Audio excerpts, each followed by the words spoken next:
Hey guys, a very good evening to all of you and welcome to real concept. तो आज हम लोग start करने वाले हैं हाइट एंड डिस्टेंस, एक उसका नया पार्ट, और जिसमें हम लोग देखने वाले हैं बहुत ही इंपॉर्टेंट क्वेश्चंस। और सबसे इम्पॉर्टेंट बात ये है स्टूडेंट्स आप लोगों के लिए, क्योंकि इसमें मिनिमम 2 क्वेश्चंस बनते ही बनते हैं, यानी 2 नंबर आपके 8 नंबर आपके फिक्स हो गए पॉलिटेक्निक में। ठीक, 8 मार्क्स आपके फिक्स हो गए। तो अब बताओ, ये चैप्टर इम्पॉर्टेंट है या नहीं? बिल्कुल है।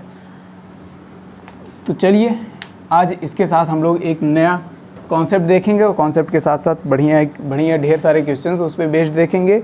और समझ लो इम्पॉर्टेंट क्वेश्चंस इसमें से आपके लिए फ्री का नंबर मिल रहा है, समझ लो एक तरीके से, समझ रहे हो? तो फ्री का नंबर तो कोई छोड़ना तो नहीं चाहिए भाई, हाँ? और छोड़ के भी नहीं आएगा, ठीक है? अगर कोई छोड़ा तो समझ लेना हमसे बुरा कोई होगा नहीं। खैर, तो चलो, तो इसका सबसे पहला पॉइंट लेते हैं, जो कि आप लोग ट्रिगोनोमेट्री में सबसे बेसिक पॉइंट पढ़ के आए हो ऑलरेडी, ठीक है? लेकिन मैं एक बार फिर से थोड़ा बहुत दिखा दे रहा हूँ क्या क्या है इसमें, ठीक है? चलो, ट्रिगोनोमेट्री रेशियो के बारे में जानते हो कि नहीं? ट्रिगोनोमेट्री रेशियो,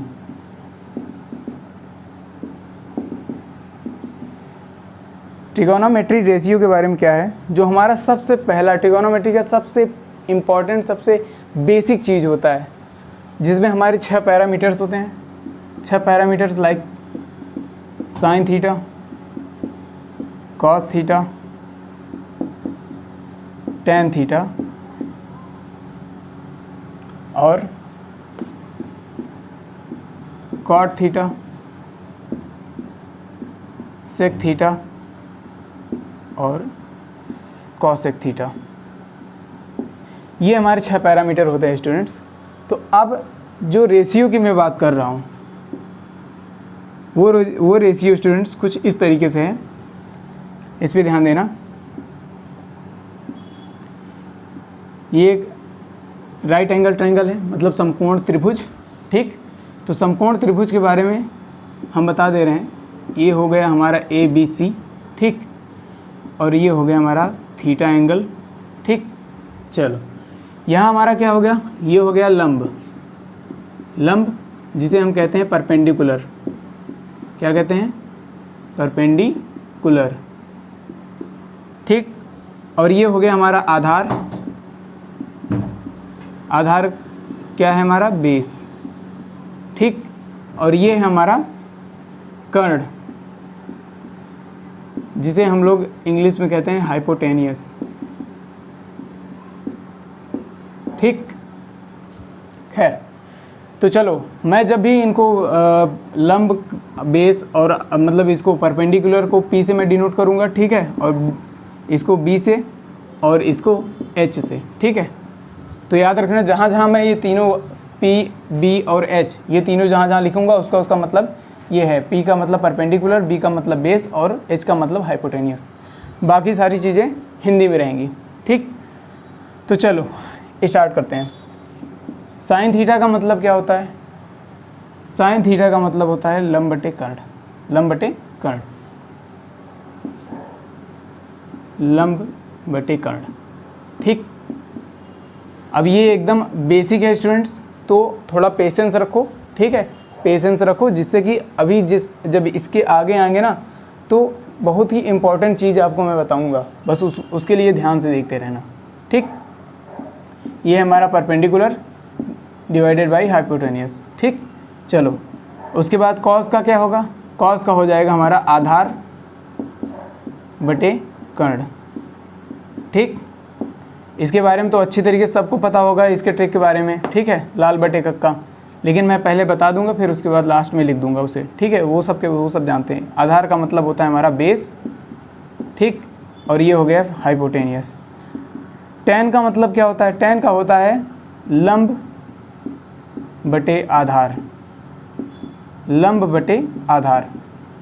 बटे आधार, यानी हमारा लंब हो गया परपेंडिकुलर और आधार हो गया बेस, ठीक? P/B। खैर, तो कॉट इनके लिए थोड़ा जगह चाहिए, तो ये ले लेते हैं इधर थोड़ा जगह, चलो चौथा क्या है हमारा, कॉट। कॉट थीटा क्या है, कॉट थीटा है हमारा, कॉट थीटा होता है 1/tan थीटा। अब tan थीटा 1/tan थीटा यानी कि tan थीटा का जस्ट उल्टा, ये हो जाएगा आधार बटे लंब, ठीक। और ये हो गया बेस डिवाइडेड बाई परपेंडिकुलर। चलो पांचवे की बात करें तो ये हो गया हमारा सेक थीटा, और सेक थीटा क्या हो जाएगा हमारा 1/cos थीटा, ठीक। 1/cos थीटा यानी कि ये हो जाएगा हमारा क्या, cos का जस्ट उल्टा। cos में क्या है, आधार बटे कर्ण, तो ये क्या हो जाएगा, कर्ण बटे आधार, कर्ण बटे आधार। कर्ण का मतलब होता है हाइपोटेनियस और आधार का मतलब होता है बेस, ठीक। अब ये लास्ट पैरामीटर है वो जो कि कॉसेक थीटा, कॉसेक थीटा यानी 1/sin थीटा, ठीक। सभी जानते होंगे क्योंकि ट्रिगोनोमेट्री आप लोग पढ़ चुके हो, ठीक है, बेसिक इसके बारे में सब कुछ पता होगा। ये क्या है, लंब बटे कर्ण, और ये हो जाएगा कर्ण बटे लंब, कर्ण बटे लंब यानी कि कर्ण क्या हो जाएगा हाइपोटेनियस और लंब क्या हो जाएगा परपेंडिकुलर, h/p, ठीक। तो ये हो गए स्टूडेंट्स आपके ट्रिगोनोमेट्री रेशियो, इसको आप लोग नोट कर लीजिए, ठीक। चलो इसके बारे में तो सभी जानते होंगे लगभग,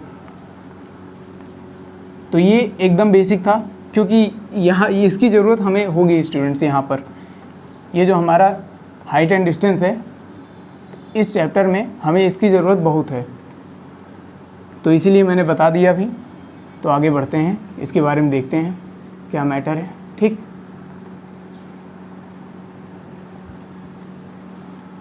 चलो तो अब नेक्स्ट पॉइंट डालो। नेक्स्ट पॉइंट क्या है हमारा, नेक्स्ट पॉइंट है हमारा उन्नयन कोण, उन्नयन कोण। अब हिंदी वाले तो इसको बहुत अच्छे तरीके से जानते होंगे, लेकिन इंग्लिश वालों के लिए एंगल ऑफ एलिवेशन, क्या है, एंगल ऑफ एलिवेशन, उन्नयन कोण। चलो अब उन्नयन कोण क्या होता है इसके बारे में बात कर लेते हैं, या एंगल ऑफ एलिवेशन क्या होता है इसके बारे में बात कर लेते हैं। चलो ध्यान से देखना, मान लो कोई आपका घर है कोई, ठीक है, आपका कोई मीनार है या फिर कोई घर है, कुछ भी ले लो। मान लो कोई पतंग उड़ रही है इतनी ऊपर, चलो घर पहले लेते हैं फिर एग्जांपल के तौर पे। घर से आप कुछ दूरी पे खड़े हो, घर से आप कुछ दूरी पे खड़े हो, यहाँ पर आप खड़े हो, ठीक। अब यहाँ पर खड़े हो और ये हमारा क्या है, ये घर का टॉप है, टॉप पॉइंट, ठीक। तो यहाँ से आप देखोगे इसे, यहाँ से आप देखोगे इस दिशा में, नीचे हो तो ऊपर की ओर देखोगे। यहाँ आपका दोस्त खड़ा है, ठीक है, वो अपने घर के ऊपर खड़ा है और ये हो जाएगा, यहाँ पर अगर वो खड़ा है तो आप इसे देखोगे, ठीक, आप इसे देखोगे। तो इसे देखोगे तो ये यहाँ से जो नीचे से ऊपर की ओर जाता है स्टूडेंट्स, ये हो जाता है हमारा दृष्टि रेखा, ठीक है।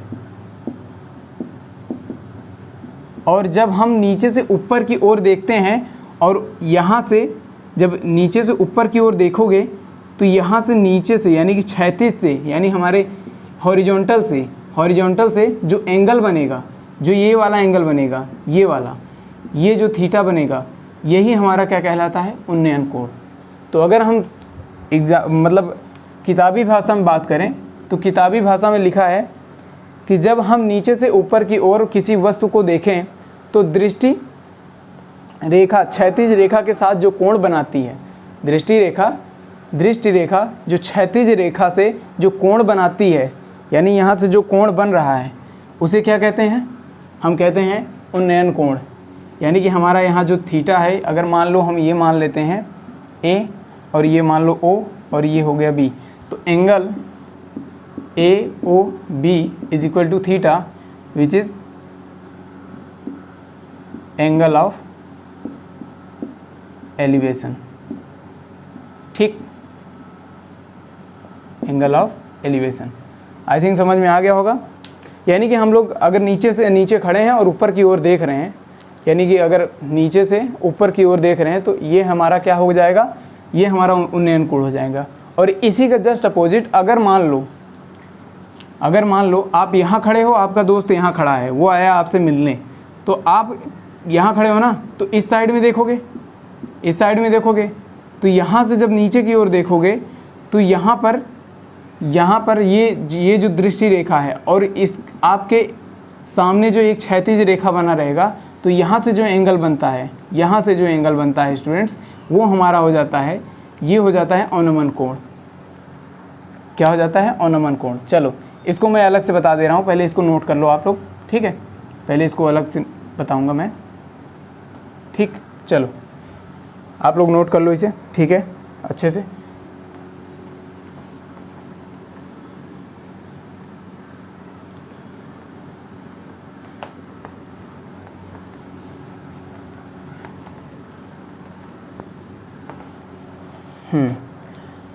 तो अब आते हैं दूसरे कॉन्सेप्ट पे, ये हो जाएगा हमारा अवनमन कोण।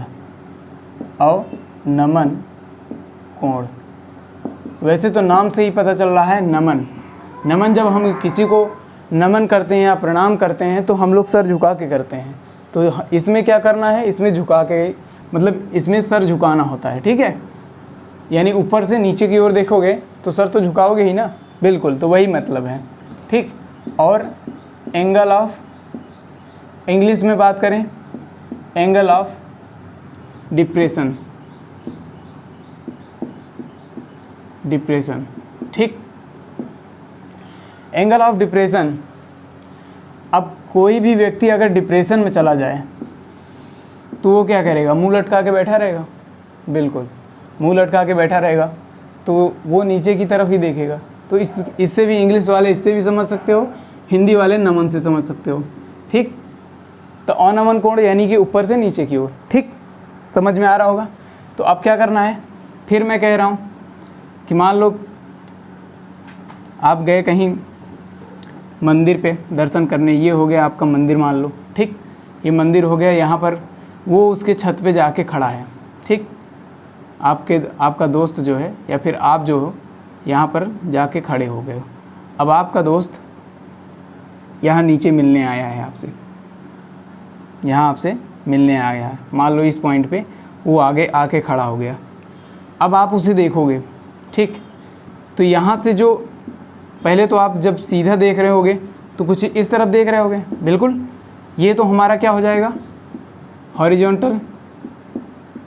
हॉरिजॉन्टल मतलब क्षैतिज। क्या हो जाएगा?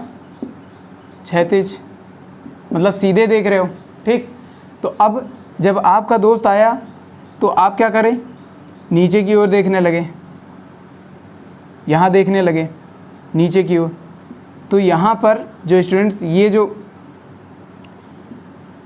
ऊपर से नीचे की ओर देख रहे हो ना, तो ऊपर से नीचे की ओर यानी कि आपने सीधे देखने से आपने सर झुकाया नीचे की ओर, ठीक? सीधे देख रहे हो, फिर नीचे सर झुका लिया आपने। अब जब सर झुका लिया तो यहाँ पर एक कोण बना जिसे हम कहते हैं अवनमन कोण, ठीक? तो सर झुकाने से आपका जो कोण बनता है क्षैतिज रेखा और दृष्टि रेखा के बीच में, तो वो होता है हमारा अवनमन कोण। अगर हम मान लेते हैं यहाँ पर ए ओ बी सी, तो यहाँ से भी कोण वही बनेगा स्टूडेंट जो यहाँ पर था, ठीक? ये जो यहाँ उन्नयन कोण और यहाँ अवनमन कोण दोनों बराबर ही दिखेंगे। यहाँ पे ध्यान से देखना, ये एंगल AOB बराबर angle OBC is equal to theta. ये क्या हो गया? अवनमन कोण। अगर इसके बारे में जानते होगे तो बहुत अच्छी बात है, ठीक है? नहीं तो अब जान लो। अब ध्यान से देखना है स्टूडेंट्स, अब इसके कुछ अलग अलग नाम भी यूज़ किए जाते हैं, ठीक है? जैसे कि अगर हम उन्नयन की बात करें तो उन्नयन का एक और नाम यूज़ किया जाता है। कभी कभी जब सूर्य के उगने पे ऐसे ऐसे क्वेश्चन जब आते हैं ना, तो वहाँ पर ऐसे कुछ अजीब अजीब नाम यूज़ कर लेते हैं जिसको देख के बच्चे घबरा जाते हैं, ठीक है। जैसे हमारा हो गया उन्नतांश। अब इसको देख के कोई भी कहेगा कि ये उन्नयन है, बिल्कुल नहीं। तो ये ऐसे ऐसे शब्द हैं जो कि आपके लिए थोड़ा नए हैं, लेकिन आप समझदार हो, ठीक है, समझोगे। और मैं यहाँ पर जितने भी क्वेश्चंस कराऊंगा कुछ इसी टाइप के कराऊंगा ताकि आपको लैंग्वेज में भी थोड़ी बहुत जो प्रॉब्लम होती है वो कतई ना हो जब आप लोग एग्ज़ाम में जाएं, ठीक। तो चलो, तो इस पे बेस्ड अब क्वेश्चन देखने वाले हैं कि इसके क्वेश्चंस आते कैसे हैं और इसको कैसे सॉल्व किया जाता है, ठीक है। तो चलो क्वेश्चन नंबर 1 की बात करते हैं। क्वेश्चन नंबर 1 क्या कह रहा है, एक पतंग की डोर 100 मीटर लंबी है। भाई एक पतंग है, हम उसको उड़ाएंगे तो कुछ इस डायरेक्शन में उड़ाएंगे। पतंग की जो डोर होती है कुछ इसी डायरेक्शन में तो होती है, ठीक। तो मान लीजिए ये आपका हो गया पतंग, ये हो गया आपका पतंग। चलो ये पतंग हो गया, अब ये उड़ रहा है यहाँ पे, ठीक। अब यहाँ से ये कह रहा है 100 मीटर की है, क्या है आपका जो पतंग की डोर है वो 100 मीटर है, ठीक। तथा यह क्षैतिज तल से 60 अंश का कोण बनाती है। यह क्षैतिज तल से यानी हॉरिजॉन्टल से ये क्या कर रही है, 60 डिग्री का एंगल बना रही है। अब एंगल बना रही है तो भूतल से पतंग की ऊंचाई ये h पूछा है, यानी भूतल से पतंग की ऊंचाई, ठीक। तो अब उसने ये हाइट पूछी है तो क्या करोगे। अब सबसे पहले ध्यान से देखना, इसमें सबसे पहले ये देखना है कि इसमें दिया क्या क्या है। हमें क्या दिया है, कर्ण। कर्ण पता है ना, 100 मीटर, ठीक। और हमें क्या दिया है, थीटा दिया है 60 डिग्री, ठीक, 60 डिग्री। अब ये क्या है, नीचे से ऊपर की ओर यानी उन्नयन कोण होगा, ठीक। हालांकि अब उन्नयन और अनुमान से अभी कोई खास फर्क नहीं पड़ेगा, बस आपको क्या क्या दिया है वो ध्यान से देखो। 60 और ये हो गया 100। और हमें फाइंड आउट क्या करना है, h फाइंड आउट करना है, यानी कि क्या है ये लंब, ठीक। तो अब ये बताओ ऐसा कौन सा पैरामीटर था जिसमें हमारा ये लंब और कर्ण ये दोनों आते थे। मेरे ख्याल से सबसे पहला ही पैरामीटर था, वो कौन सा था, साइन थीटा। तो साइन थीटा लंब बटे कर्ण है ना। तो यहाँ थीटा का वैल्यू रखो, ये हो जाएगा साइन 60 डिग्री और ये हो जाएगा लंब कितना, h होल डिवाइडेड बाई कर्ण, ये हो जाएगा 100। और साइन 60 का वैल्यू क्या हो जाएगा स्टूडेंट्स, साइन 60 का वैल्यू होता है √3/2, समझ लो। तो अब क्या करना है, ये इसको ऐसे लिख सकते हैं h/100 इज इक्वल टू √3/2। ये 2 से गया 50 टाइम्स, ठीक। और ये हो गया हमारा, जब 50 इस साइड में जाएगा तो h इज इक्वल टू हो जाएगा 50√3। मेरे ख्याल से आपको बहुत अच्छे तरीके से समझ में आ गया होगा कि यहाँ से जो h का हाइट है, मतलब ये जो h है यहाँ पे भूतल से पतंग की ऊंचाई है, वो हमारी कुछ और नहीं 50√3 मीटर है। क्या समझे, क्या करना है, सबसे पहला काम कि पहले ड्रॉ कर लेना, जैसे जैसे क्वेश्चंस बोल रहा है ड्रॉ कर लेना वैसे वैसे। और ड्रॉ करने के बाद पहले ये सोचना कि क्या क्या दिया है, ठीक है। जो जो दिया होगा उसी पे बेस्ड फार्मूला बना लेना, फार्मूला ऐसे पैरामीटर्स यूज़ कर लेना और पैरामीटर्स यूज़ करके सारे क्वेश्चंस ईजिली सॉल्व हो जाएंगे, ठीक। मेरे ख्याल से समझ में आ गया होगा। चलो एक क्वेश्चन और लेके देखते हैं, अगर समझ में आया होगा तो करोगे आप, ठीक। और नहीं समझ में आया तो एक बार फिर से देखना। ये ज़्यादा टफ नहीं स्टूडेंट्स, बस समझ का फेर है, बस आप लोग समझो इसके बारे में क्या मैटर है, क्योंकि लोगों को ये चीज़ें बहुत कम समझ में आती है कि कौन सा लेना है, कौन सा फार्मूला इसमें यूज़ करना है। और यही हाल ट्रिगोनोमेट्री में भी होती है, ठीक। तो चलो, तो दूसरा क्वेश्चन क्या कह रहा है, दूसरा क्वेश्चन कह रहा है कि एक मीनार है, ठीक है, एक मीनार है, मान लेते हैं ये कोई मीनार है। भाई मीनार जैसा तो नहीं लग रहा है लेकिन मीनार मान लेते हैं, ये कोई मीनार है, ठीक। मीन आर। ठीक, अब वो कह रहा है कि इसकी हाइट जो है 100√3 है, 100√3 मीटर है, 100√3 मीटर है। और ये कह रहा है कि इसके यहाँ से कुछ दूरी पर यानी 100 मीटर पर एक पॉइंट है जहाँ से इसका उन्नयन कोण बन रहा है हमारा कितना, थीटा डिग्री। अब ये पूछ रहा है कि यहाँ से अगर यहाँ देखेंगे तो ये जो एंगल है इसका वैल्यू बताना है हमें क्या क्या गिवन है पहले ये ध्यान दे लो। एल मतलब ये हमारा लंब और आधार, लंब और आधार दिया है तो सीधे सीधे समझ में आ रहा है कौन सा होगा, tan थीटा। और tan थीटा बराबर क्या हो जाएगा, लंब बटे आधार, ये हो जाएगा √3/100, 100 से 100 गया, कितना हो गया √3। अब हमें अच्छी तरीके से पता है कि tan theta is equal to √3, तो हमें पता है theta is equal to tan inverse. अब या फिर tan थीटा के पैरामीटर में जब आप टेबल बनाते हो या फिर एंगल फाइंड आउट करते हो तो पता होना चाहिए कि ये 60 की जगह पे आ रही है, तो theta is equal to directly हम 60 लिख सकते हैं। ठीक, 60 डिग्री।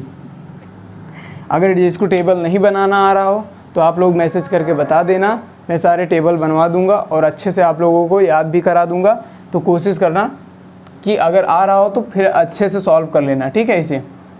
चलो आगे बढ़ते हैं और क्वेश्चन देखेंगे ताकि आप लोगों को जितने भी कॉन्सेप्ट हैं इसके बेसिक वो क्वेश्चंस तो लग जाने चाहिए आपके, ठीक है, ताकि आप आज से इस पे बेस्ड जितने भी क्वेश्चंस हैं आप उसको सॉल्व करते रहिए। चलो और क्वेश्चन क्या कह रहा है, कह रहा है किसी समय सूर्य का उन्नतांश, जैसे मैंने कहा था ऐसे ऐसे वर्ड आते हैं आप में, सूर्य का उन्नतांश 60 डिग्री है, उसी समय एक ऊर्ध्वाधर खड़े खंभे की परछाई 100 मीटर लंबी है, तो इसकी ऊंचाई क्या होगी। देखो क्वेश्चन आप लोगों ने सुन लिया है तो अब ध्यान से देख रहा। क्वेश्चन ये कह रहा है कि मान लो कोई सूर्य है, ठीक है, चलो सूर्य दादा को हम बना देते हैं। ठीक, सूर्य दादा अपने चारों ओर प्रकाश फैला रहे हैं, ठीक है, ये तो कोरोना तो नहीं बन गया, नहीं, सूर्य दादा बनेंगे, कोरोना मत बना देना। चलो तो ये हो गए हमारे सूर्य दादा। अब एक खंबा है, समझ रहे हो, मान लो ये एक पोल है। अब एक पोल है तो ये सूर्य दादा की जितनी भी किरणें हैं इस पे पड़ रही हैं, ठीक। अब किरणें पड़ रही हैं तो अब ये कह रहा है कि यहाँ से खंबे का जो लंबाई है यानी कि 100 मीटर परछाई दूर इतना बना के रखा, और यहाँ से जो एंगल बनाया इसने वो बनाया कितना, 60 डिग्री। ध्यान से देखो ये क्या कह रहा है, कह रहा है कि उन्नतांश, ठीक, यानी कि यहाँ से अगर हम देखें, यहाँ से अगर हम देखें इस साइड तो उन्नयन कोण हुआ ना, तो बिल्कुल यहाँ से जो बना रहा है वो हमारा क्या हो रहा है, 60 डिग्री, ठीक, वो हमारा उन्नयन कोण है। चलो तो ये एंगल है, बन गया, और ये हमें क्या मिल गया, ठीक। तो अब ये कह रहा है कि इस खंभे की ऊंचाई क्या होगी। सेम वही क्वेश्चन है स्टूडेंट्स, बस हमें आधार और लंब दे दिया है और इसके बारे में बात कर रहा है, तो हमें अच्छी तरीके से पता होना चाहिए कि tan 60 डिग्री h/100, tan 60 क्या हो जाएगा, √3, तो h is equal to 100√3 metre, ये हो जाएगा आंसर। सीधे सीधे आपका आंसर आ रहा है, ठीक। तो चलो एक और क्वेश्चन लेके देखते हैं। ये तो बहुत सिंपल क्वेश्चंस हैं, आपको समझ में आ रहा होगा। बस इतना याद रखना कि आप क्वेश्चन देखो और उसको इस तरीके से जो डायग्राम जैसे मैं बना रहा हूँ वैसे वैसे आप लोग ट्राई करना, ठीक है, बनाना। क्योंकि अगर ये बनाना आ गया तो लगभग समझ लो कि क्वेश्चन का आधा पोर्शन तो आपने कर लिया, फिर बचा सॉल्यूशन वो तो आराम से कर जाओगे आप, ठीक, जैसे मैंने बताया अभी भी।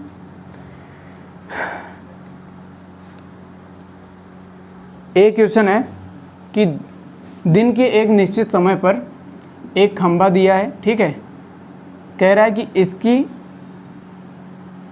इसकी ऊंचाई और इसके परछाई का अनुपात जो है, इसकी ऊंचाई और इसकी परछाई का अनुपात जो है, ऊंचाई और यहाँ इसका ऊंचाई और परछाई का अनुपात जो है वो क्या दिया है हमें, 1:√3, 1:√3। ठीक है, तो ये कह रहा है कि इसके बीच का एंगल क्या है, इसका जो उन्नयन कोण होगा वो क्या होगा, ये पूछा है। अब अच्छी तरीके से पता है कि अगर मैंने इसको h मान लिया है, ऊंचाई को अगर मैंने h ले लिया है, तो हम क्या करेंगे, एक की जगह पर क्या रख देंगे, h रख देंगे। तो क्या √3 को हम h√3 नहीं लिख सकते? बिल्कुल लिख सकते हैं, बिल्कुल। तो जब ऐसे लिख सकते हैं तो हमें अच्छी तरीके से पता है ये क्या हो जाएगा, h√3। तो अब हमें लंब मिला है, आधार मिला है, और थीटा का वैल्यू पता करना है। tan थीटा h/h√3, h से h गया तो tan थीटा = 1/√3। और हमें अच्छी तरीके से पता है tan थीटा यानी tan के पैरामीटर में जो हमारा एंगल आता है √3 का, वो कौन सा होता है, 30 डिग्री। तो हमारा थीटा क्या हो जाएगा, 30 डिग्री। ठीक, ये सारी चीज़ें आपको याद होनी चाहिए, समझ रहे हो स्टूडेंट्स? कम से कम तो 90 तक तो ज़रूर याद होना चाहिए, क्योंकि अगर आप 90 तक याद रखोगे तो आपके लिए काफ़ी चीज़ें आसान हो जाएंगी। ठीक है, ये सारी चीज़ें कैलकुलेट करना आपके लिए बहुत आसान हो जाएगा। और एग्ज़ाम में कुछ ऐसे क्वेश्चंस होते हैं ट्रिगोनोमेट्री को लेके, जो कि डायरेक्टली क्वेश्चन ऐसे पूछते हैं कि सीधे आपको वैल्यू रखना होता है। देखा होगा एक दो क्वेश्चन के एक दो नंबर के मतलब एक दो क्वेश्चन ज़रूर आते हैं उसमें से। ठीक है, तो ट्राई कर लेना, देख लेना क्या मैटर है। तो चलो, अब एक क्वेश्चन कह रहा है कि 60 मीटर ऊंचे भवन की चोटी से एक मीनार का देखो ये क्वेश्चन बढ़िया है, ध्यान से देखना है इसको। मैं पूरा पढ़ूंगा, फिर उसके बाद आप लोग ध्यान से अपने हिसाब से बनाना पहले। ठीक है, देखो 60 मीटर ऊंचे भवन की चोटी से एक मीनार की चोटी और पाद मतलब उसका जो ग्राउंड होता है यानी भूतल।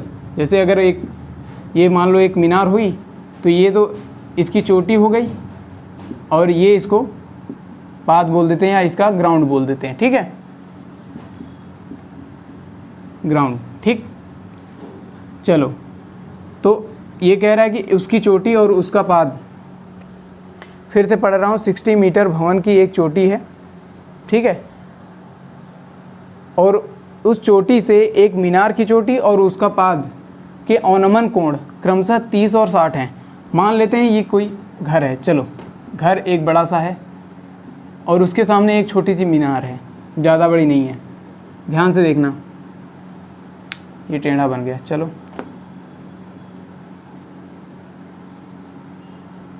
ये हो गया। चलो ये एक घर है, ठीक है, भवन जिसे कह सकते हो, और ये है एक मीनार। अब ये कह रहा है कि इसकी चोटी से इसके चोटी का अवनमन कोण और इसकी चोटी से मतलब घर की चोटी से इसके पाद का अवनमन कोण वो कितना हो जाएगा, कितना दिया है इसमें 30 और 60, यानी कि ये हमारा 30 दिया है और ये हमें 60 दिया है। तो अब ये पूछा है कि आपका अगर घर की जो ऊंचाई है वो 60 मीटर है, तो ये पूछा है क्या, ये हमसे पूछा है कि इस मीनार की जो ऊंचाई है वो क्या होगी। तो मीनार की ऊंचाई मान लेते हैं, मैं कह रहा हूँ कि लेट मीनार की ऊंचाई मान लेते हैं, मीनार की ऊंचाई x मान लेते हैं, बिल्कुल यहाँ से यहाँ तक x मान लेते हैं। तो अब अगर यहाँ से यहाँ तक x है तो क्या यहाँ भी तो x होगा, बिल्कुल भाई उसके बराबर ही तो है, इतना बड़ा। इसलिए मैंने ये वाली डॉटेड लाइन बनाई है ना, क्योंकि इसकी दूरी समझ में आ जाए। अब ये x है और ये पूरा कितना है 60, तो ये जो बचा हुआ वाला पोर्शन है ये कितना हो जाएगा, ये 60 माइनस 60 माइनस एक्स हो जाएगा। बिल्कुल, ये वाली जो लेंथ होगी, ये वाली जो लेंथ होगी वो 60 माइनस एक्स हो जाएगी। बिल्कुल। तो अब हमें क्या निकालना है, अब एक्स का वैल्यू फाइनली निकालना है। तो अब हमें सबसे पहले क्या करना है, हमें ये वाला पता है, ठीक। तो अब इसमें दो ट्रायंगल बने हैं, ध्यान से देखना स्टूडेंट्स, एक ये वाला, ठीक, और एक ये वाला। तो अब क्या करना है, ये हमें पूरा मिल रहा है 60 मीटर, और एंगल भी ये पता है। तो एक काम करते हैं, हम इसको क्या करते हैं, इसको हम y मान लेते हैं, क्योंकि बिना इसके हम लोग कोई भी नहीं निकाल पाएंगे, ठीक है, x का वैल्यू नहीं निकाल सकते। तो चलो, ये हम बेस मान लिए y कि y मीटर ये बड़ा है। चलो, तो अब क्या करेंगे, हमें क्या क्या पता है, लंब पता है, आधार पता है। तो लंब पता है, आधार पता है। ये बड़ी वाली जो ट्रायंगल है उसको देखना ध्यान से, ये 60 और ये y, तो ये हो जाएगा हमारा tan 60 degree is equal to 60 metre divided by y। तो अब क्या हो जाएगा, ये हो जाएगा √3, तो ये हो जाएगा इधर y is equal to 60 by √3, और ये हो जाएगा टोटल 20√3, ठीक, 20√3 मीटर। अब इतना मिल गया हमें y का वैल्यू। अब जब y का वैल्यू मिल गया तो ये भी तो y ही है, तो ये भी 20√3 हो जाएगा यहाँ से यहाँ तक का, ठीक, और ये भी 20√3। चलो, तो अब जब ये पता चल गया तो हमें क्या निकालना है, अब ये पता है, एंगल पता है, तो हमें क्या इसको नहीं निकाल सकते, आराम से निकाल सकते हैं।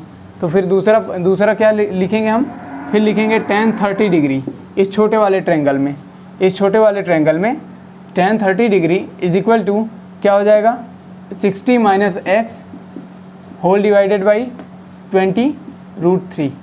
अब tan 30 का मतलब क्या, ये हो जाएगा 1/√3, और ये हो जाएगा 60 माइनस एक्स 20√3। यहाँ √3 से और ये √3 गया, ठीक है। अब इसको इधर भेज दो, तो यहाँ इसको कैलकुलेट करोगे तो x का वैल्यू आ जाएगा 40 मीटर। तो जो हमारा ये मीनार का ऊंचाई है वो कुछ और नहीं, ये हमारा 40 मीटर है, ठीक। तो मेरे ख्याल से ये क्वेश्चन अच्छा था और समझ में अभी आया होगा, ठीक है। और अगर नहीं समझ में आया तो एक बार फिर से वीडियो पीछे करके देख लेना, और उसके बाद भी ना समझ में आया तो हमसे फिर मैसेज करना डायरेक्ट सर के पास, वो हमें बताएंगे। मैं एक बार फिर से इसको आपको अच्छे से समझा दूंगा, क्योंकि इसके दूसरे क्लास में मैं ढेर सारे वैसे भी क्वेश्चंस लेके आ रहा हूँ, ठीक। आपके जो इम्पोर्टेंट क्वेश्चंस हैं वो इसमें बहुत बढ़िया बनने वाले हैं। बस अब याद रखना कि इस पे बेस्ड जो क्वेश्चंस बनते हैं होते तो बहुत इजी हैं, लेकिन बड़ा क्वेश्चन देखने के बाद आपको डर बहुत लगता है कि इतना बड़ा क्वेश्चन है कैसे होगा। बहुत ही सिंपल होते हैं स्टूडेंट्स। अगर एक बार डायग्राम बन गया, इसका एक फिगर बन गया, तो इसको सॉल्व करने में ज़्यादा समय नहीं है, ठीक। तो आज का जो क्लास था केवल यहाँ तक। तो इसके बाद हम लोग मिलते हैं नेक्स्ट क्लास में और बहुत ही इंपॉर्टेंट क्वेश्चंस के साथ। तो मिलते हैं फिर। Thank you very much and take care.